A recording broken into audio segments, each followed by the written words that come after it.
Welcome back to our channel. ఈ రోజు మనం చెప్పుకోబోయే స్టోరీ అత్త కోడలు. పూర్వకాలంలో అత్త కోడలు ఎలా ఉండేవారో చెప్పుకున్నాం. మీ అత్త కోడల మధ్య రాజుగారు పెట్టిన అగ్గి, ఆ అగ్గి వల్ల పాపం అత్తగారు ఏమయ్యారో, కోడలు ఏమైందో ఈ స్టోరీ మనం చెప్తాను, మీరు వినేయండి. మరి అనగనగంట పూర్వకాలంలో ఒక అత్త కోడలు ఆ అలా అయినా ఉండేవారు. పాపం ఎంతో బాగా ఉండేవారు. కానీ అత్తగారు ఆ రోజుల్లో అత్తగారు ఏం చెప్తే కదా కోడలు వినాలి, కొడుకు కూడా వినాలి. అత్తగారు అంటే ఆవు, అంటే అమ్మేదంటే అదే తప్ప కానీ సొంత నిర్ణయాలు తీసుకునే రోజులు కాదు అవి. ఆ రోజుల్లో ఆడపిల్లలు కూడా ఆర్థిక స్వతంత్రం లేదు. ఆర్థిక స్వతంత్రం అంటే అమ్మా నాన్నల నుంచి వచ్చిన కట్ట కానుకలు ఏమి ఉండే కాదు. నచ్చితే చేసుకోవడం, ఎదురుకట్ట నుంచి తెచ్చుకోవడం. కాబట్టిగా కోడలే పని చెప్తదే చెయ్యాలి, మొగుడే పని చెప్తదే చెయ్యాలి. వాళ్ళు ఏమంటే అదే తప్ప కానీ ఎదురు సమాధానం చెప్పడానికి కూడా లేదు. వాళ్ళు ఏం పెడితే అదే తినాలి. అది ఆ రోజుల్లో రూల్. ఈ రూల్ కి పాపం ఒక కోడలు అదే విధంగా చేస్తూ ఉండేది. అత్తగారి పేరు ఎల్లమ్మ, కోళ్ళ పేరు రామనమ్మ. అయితే పాపం ఆ రోజుల్లోని కొడుక్కి ఈ ఎల్లమ్మ బూరన్నం వండి మాత్రం పెట్టింది. బూరన్నం అంటే ఇప్పుడు మనం తెలుపుతున్న అన్నం. కోడలకి జొన్న అన్నం పెట్టింది. ఆ రోజుల్లో జొన్నలు దంచి పెట్టేవారు. అంటే బూరన్నం అంటే రేట్ ఎక్కువ అప్పుడు తక్కువగా దొరికేది వరన్నం. ఇప్పుడంటే చాలా డబ్బులు పెడితే వస్తుంది, కానీ అప్పట్లో డబ్బులు పెట్టినా దొరకని వస్తువు మార్పుడు రోజులు అవి. అయితే కోడలకి జొన్న అన్నం పెట్టి కొడుకు మాత్రం వరన్నం పెట్టేది. పెడితే పాపం అప్పపక్షి అయ్యే తినలేక తింటూ ఉంటే ఈ వరన్నంలోకి ఏ కూర వేసినా సరే ఎంతో రుచిగా ఉంటది. కారం తొక్కు వేసినా ఏమేసినా వరన్నం బాగుంటది. అదే జొన్న అన్నం కొంచెం చప్పగా ఉంటది. ఎంత బాగా వండినా సరే కూర అందులోకి చప్పగా గట్టిగా ఏమి తినలేము సరికదా. అయ్యో ముళ్ళుల్లో తగులుతాయి నోటికి గట్టిగాన. పాపం అలా తింటూనే కోళ్ళకి అది మాత్రం పెట్టింది. ఉదయం లేచిన కంచి గేదెలు తొట్టడం, ఇల్లు గుమ్మాలు తొట్టడం, వ్యవసాయ పనులు చేయడం, ఇచ్చేయడం. పాపం మా పిల్లని క్షణమైన తీరిగ్గా ఉండించేది కాదు. ఆ క్షణం కూడా దొరికితే అది రాత్రులు మాత్రం ప్రశాంతంగా పడుకునేది. అలాగ రాసిన పని పెట్టేది. పాపం ఇలా రాసిన పని పెడుతున్న టైంలో పాపం తనకి రుచిగా ఏదో తినాలనిపించింది. ఏదో తినాలి, రుచిగా కారంగా తినాలనిపించి ఆ రోజు వాళ్ళ అత్తగారు సాయంత్రం పొలం దగ్గర కాపలాకి వెళ్దిగానమ్మా, నువ్వు ఉదయం త్వరగా ఈ ఇంటి పనులన్నీ చేసి అని చెప్పేసి అత్తగారు చెప్పింది. అత్తకోళ్ళు కూడా సంతోషం వేసింది. అక్కడ ఒక రోల్ ఉండేది, అందరూ దంచుకోవడానికి చేయడానికి ఒక రోల్ ఉంటది అనమాట. ఆ రోల్ ని పూజిస్తూ ఉండేవారు. నార్మల్ టైంలోని దాంట్లో దంచుకొని పచ్చలా రుబ్బుకొని తింటూ ఉండేవారు. అలాగైతే ఇది పెసరపప్పు కొన్ని పొట్లం కట్టింది. కొంచెం కారం, కొంచెం పచ్చిమిరపకాయలు, ఉల్లిపాయలు, అది పచ్చడి చేసుకోవడానికి సరుకులన్నీ పొట్లాలు కట్టి అక్కడ ఇక్కడ ఉన్న చుట్టూ దోపుకొని కొంచెం పెసరపప్పు కొంగుని కట్టుకొని బయలుదేరి వెళ్ళిపోయేటప్పుడు ఆ కొంగుని నీటిలో ముంచి అలాగెళ్ళింది. వెళ్తూ సాయంత్రం అవుతుంది. సాయంత్రం ఎక్కడో అక్కడ వెళ్ళిపోయి తోటలో కాపలా ఉంటుంది. ఉండి అలా అన్నది కదా, సాయంత్రం 9-10 అవుతుంది. అలా ఆయన వచ్చి పాపం తిని పంపిస్తాడు ఇంటికి. అప్పటి వరకు నైట్ 9 గంటల వరకు తినే కాపలా ఉంటది. అలా కాపలా ఉంటే అప్పుడు ఇంగువ అవి మొత్తం అన్ని పట్టుకెళ్ళి సామాగ్రి అంతా పట్టుకొని వెళ్ళి ఆ రోడ్లోని ఈ 9 అయిపోయింది. చీకటి పడిన కదా, ఎవరు ఉండరు. 9 అంటే చీకటి అంటే ఒక సంజవేలు అయింది. సంజవేలు అంటే అప్పట్లో 6-7 అంటే సూర్యుడు ఎలా ఉంటే అందరూ పొలాలు వదిలేసి వెళ్ళిపోతూ ఉంటారు. ఆ టైంలో ఇంకెవరు ఉంటారు కదా. ఈ పెసరపప్పు పొట్లం రోట్లేసింది. అట్లా తెచ్చుకున్న అవి ఇవి దంచుతుంది. ఒక్కరితే కూర్చొని దంచుతుంది, ఎవ్వరు లేరు. అటువైపుగా రాజుగారు వస్తున్నారు ఒక గుర్రం మీద. ఏంటి చీకటి పడిపోతుంది ఈ వేళలోని, ఈ అమ్మాయి ఏంటి ఏదో దంచుతుంది ఏంటి అని ఏదో చూద్దాం. ఈ టైంలో అక్కడ ఎవరు దంచరు, చెయ్యరు, రొబ్బరు కూడా. ఇంకొన్ని టైంలో ఏళ్ళకని ఇక్కడ ఏదో చేస్తుందని చెప్పేసి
నిజమని చెప్పేసి రాజుగారు బాగా ఆలోచించి, సరే నువ్వు పెసరపప్పు పచ్చడి చేసుకున్నావు మీ అత్తగారు తెలియకూడదు, అదే విధంగా నేను జొన్నను ఈ పెసరపప్పు పచ్చడి తిన్నానని తెలియకూడదు, కానీ డబ్బులు నీకు సొంతం అవ్వాలి. సరే ఏం చేద్దామా అని చెప్పేసి ఆ రోజుల్లో ఎక్కడైనా భూమిలో కానీ ఆకాశంలో కానీ నీటిలో కానీ ఎక్కడ ఎవరికి ఏ వస్తువులు దొరికినా, బంగారం దొరికినా, భాగ్యం దొరికినా అది రాజుగారి సొత్తు, రాజుగారికి మాత్రమే చేరాలి అని ఆ రోజుల్లో శాసనం. అయితే ఆలోచించాలని, సరే ఈ డబ్బులు నువ్వు ఇంటికి పట్టుకెళ్ళి, కానీ ఇవి నీకు చేరే ఉపాయం నేను చెప్తాను, ఇవి నీకు దారిలో దొరికాయని చెప్పు అని చెప్పేసి రాజుగారు చెప్పారు. సరే అనేసి పిల్ల ఆ డబ్బులు మూటొట్టుకొని రూపాయి కాసులు, ఆ రోజులు అంటే వస్తు మార్పిడి తప్ప కానీ డబ్బు ఒక రూపాయి కూడా ఎవరు ఎరగదు రాజు దగ్గర తప్ప. అలాంటిది ఇంత డబ్బు ఆ పిల్లకి వచ్చిందంటే అందరూ ఊరేటి అత్తగారి మూడేటి బాబు ఎక్కడ అని అంటారు. ఆ పొట్టుకొని వెళ్ళి నాకు మూట దొరికిందని చెప్పేసి అత్తగారి మామగారికి చెప్తే, సరే అదే పొట్టుకొని వెళ్ళలేదు వాళ్ళ ఆయన గారు వచ్చేసారు పొలంలోకి. రాగానే ఇలా నాకు దొరికింది అయ్యా దారిలోని ఈ పొట్ల రూపాయి కాసులు ఈ నాణ్యాల పొట్ల అని చెప్పేసి అనగానే, సరేనయ్యా, సరేనమ్మా ఇది మనకి దొరికిందని ఎవరికైనా తెలిస్తే మనం శిక్షించారు, మనమే పట్టుకెళ్ళి ఇస్తేనే మంచిది అని చెప్పేసి అలా ఆయన అనగానే, సరేనండి ఉదయం ఇచ్చేద్దాం అని చెప్పేసి అని కర్ణం గారికి, ఆ ఊరు అప్పుడు కర్ణాలు ఉండేవారు కదా, కర్ణ గారి దగ్గరికి మూటట్టుకుని వెళ్తే అప్పటికే రాజుగారు ఏం చేశారంటే కర్ణ గారి దగ్గరికి వెళ్ళి, కర్ణ నేను వత్తు దారిలో నాకు రూపాయి కాసు పొట్లం పడిపోయింది, మూట పడిపోయింది, ఆ మూట ఈ రోజు మా అమ్మగారి పుట్టినరోజు, ఆవిడ స్మరించుకున్న విధంగా ఎవరికైతే దొరుకుతుందో వారికి ఇచ్చే అది వచ్చేలా చెయ్యి అని చెప్పేసి రాజుగారు మంచి కిటికీగా చాలా తెలుగుగా చెప్పేసి కర్ణ గారికి వెళ్ళిపోయి వీళ్ళు పట్టుకుని వెళ్తారు కదా, మూట పట్టుకుని వెళ్తే ఇలా రాజుగారిది మూట పడిపోయింది, ఈ మూట ఎవరికి దొరికితే వాళ్ళ అమ్మగారి జ్ఞాపకార్థంగా ఇచ్చేయమన్నారు అని చెప్పేసి కర్ణ గారు చెప్పారు. చెప్పగానే ఇంకా ఈ అమ్మాయి చాలా సంతోషపడింది, అమ్మ రాజుగారి చాలా తెలివైనలు అందుకే రాజులు అయ్యారు, నాకు ఈ డబ్బులు వచ్చే మార్గం ఈ విధంగా సూచించారని చెప్పేసి సంతోషపడింది. వీళ్ళు కూడా రాజుగారు పడేసుకున్న డబ్బులు మాకు సొంతం అయిపోయింది చెప్పేసి ఇంకా ఆ డబ్బులు తీసుకొని ఇంటికి వెళ్ళేసరికి ఆ రోజుల్లో ఆడవాళ్ళకి రూపాయి ఉండదు, ఏమీ ఉండదు, ఇంకా ఆర్థిక స్వతంత్రం లేదు కదా.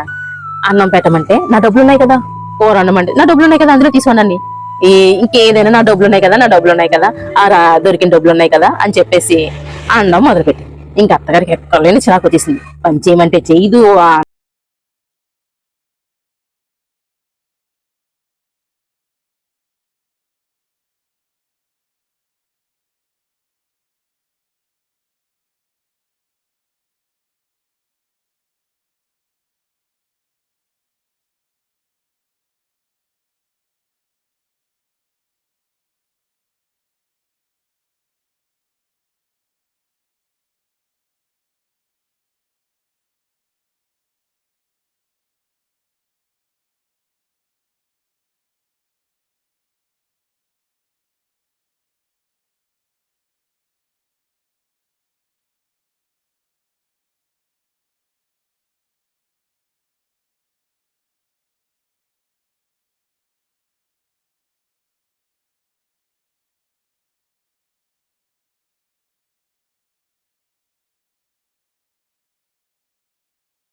తీసుకెళ్ళి అక్కడికి ఎందెట్టారు.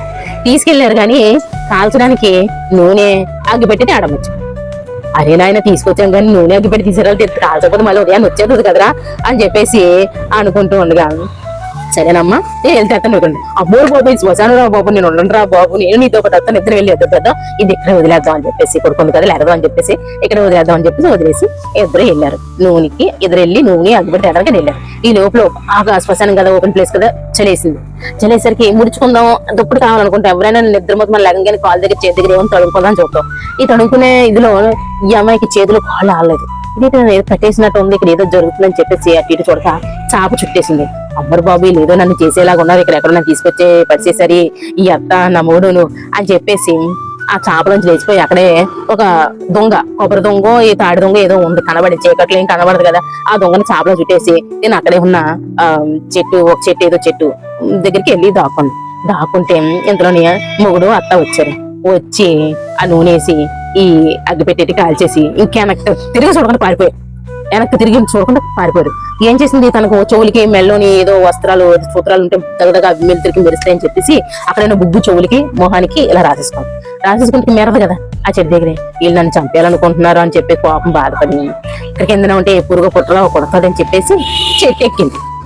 చెట్టు ఎక్కి పడుకుంది. అంతలోనే ఎక్కడి నుంచి దొంగతనం చేసిన దొంగలు వాళ్ళు బంగారం డబ్బు ఆ చెట్టు దగ్గర పంచుకోవడానికని వచ్చారు. కింద ఉంపారు. ఆ వెలుగులోని పంచుకుంటాం అందరూ అని చెప్పేసి అనుకుంటూ ఉన్నారు. మీ పిల్ల చెట్టు ఎక్కింది కదా, అప్పటికే చాలా సేపు అయింది, అర్ధరాత్రి అయ్యింది. ఇంక ఎంతసేపు అయినా ఊపు పడుతుంది. కునుకుపాట్లు పట్టి ఇలా కునుకుపాట్లు పట్టి చెట్టు మంచి బడేలు పడుకుంది వాళ్ళ మధ్యలో.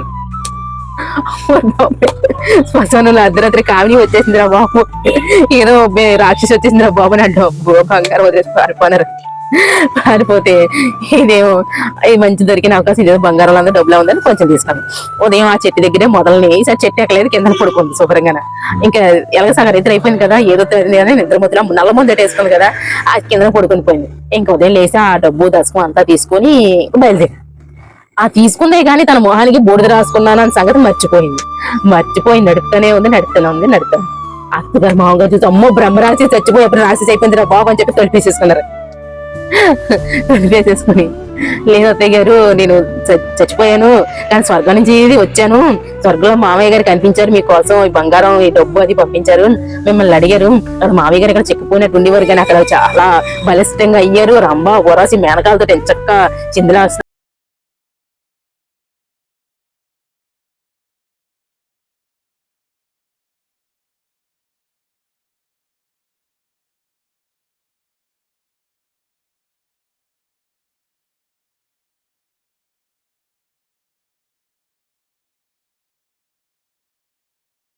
అని చెప్పేసి తలుపు తీసింది. అవునత్తయ్య గారు సరసాలు అడుగుతారు, చాలా బాగున్నారు, దొంగ పండ్లు తయారయ్యారు, మిమ్మల్ని అడుగుతున్నారు, మిమ్మల్ని చూడాలనిపిస్తుంది అంట.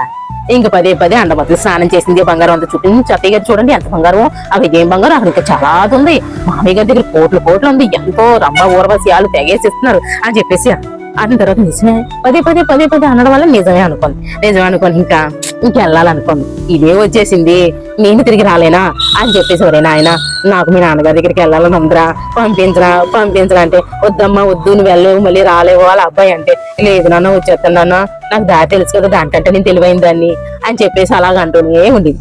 అలా అంటూ ఒక రోజు పాపం బాగా బెంగ వేసుకుని వెళ్తాను సరే అని ఇంకా తల్లి ఏం చెప్తే అది కానీ సొంతంగా నిర్ణయం తీసుకొని సొంతంగా ఆలోచించి అక్కడ ఏం జరుగుతుందో కూడా ఆ రోజుల్లో కొడుకులకి అంత జ్ఞానం లేదు కదా, ఈ కోళ్ళకు ఉన్నంత జ్ఞానం కూడా పాపం కొడుకు లేదు లేపాయి. అలాగా ఒక రోజు ఏం జరిగిందంటే ఇలాగే అన్నం తినేసి నల్ల ముందు వేసేసుకొని శుభ్రంగా పడుకుంటే సేమ్ అదే విధంగా కోళ్ళని తీసుకెళ్ళినట్టే సాపలో చుట్టే తీసుకెళ్ళి నూనె అగిపెట్టి కాల్చేసి చచ్చిపోయింది. అలా అబ్బాయి అనుకుంటాడు ఇంకా మా అమ్మ వారం అయిపోయింది రాలేదు, 2 వారాలు అయిపోయింది రాలేదు, మా అమ్మ దారి తప్పిపోయిందేమో, ఎక్కడికైనా వెళ్ళిపోయిందేమో ఇంకా రాలేదు, స్వర్గం నుంచి లేకపోతే మా నాన్నగారిని వదిలి రాలేకపోతుందేమో అనుకుంది. అలా ఆవిడని అడగడం మొదలుపెట్టాడు.